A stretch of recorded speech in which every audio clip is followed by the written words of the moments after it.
Sir அதோ கிளம்பிடுறேன் sir 10 நிமிஷம் வந்துடுறேன். மச்சான் பைக் சாப்பிட்டா இதோ மச்சான் நான் கால் பண்ணுறேன். சாவி பாக்கெட்டில் தான் இருக்கேன் மச்சான்.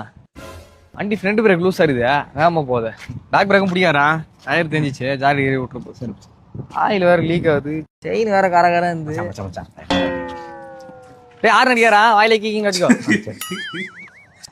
சரிங்க ஒரு பக்கம் இருக்குது. வண்டி எடுத்துமா எங்க மச்சான் போற? மெக்கானிக் ஷெட் தான் மச்சான் போகிறேன். ஏன்? அதான் வண்டியில் இவ்வளோ ப்ராப்ளம் சொல்லல, வண்டி மெக்கானிக் ஷெட்டில் விட்டு நான் பஸ்ஸில் போய்க்கிறேன்டா. டேய் உனக்கு எதா சிரமமா?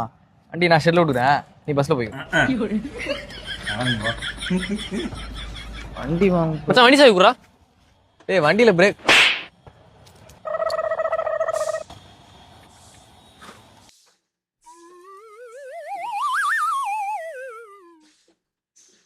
சார் வண்டியில் எந்த ப்ராப்ளம் இல்லை, அடுத்த 6 வருஷத்துக்கு குதிரை மாதிரி ஓடினே இருக்கும். சார் மச்சான் 1000 ரூபாடா. எதுக்குடா? மச்சான் வண்டி இஎம்ஐ கட்டணும், நானும் வேலைக்கு போறது இல்ல, இந்த மாதிரி வாடகை விட்டு தானே கட்டின்னு இருக்கேன். நெட் கேஷ்ல தானே வாங்கினேன். ஏய் லோன் எடுத்து தானே வாங்கினேன். உனக்கு யாரா லோன் கொடுத்தா? டேய் சிபில் ஸ்கோர் அதிகமாக லோன் கொடுக்க போறாங்க. உனக்கு எப்படி சிபில் ஸ்கோர் அதிகமாச்சு? சரி 1000 ரூபாய் போ 1000 போ.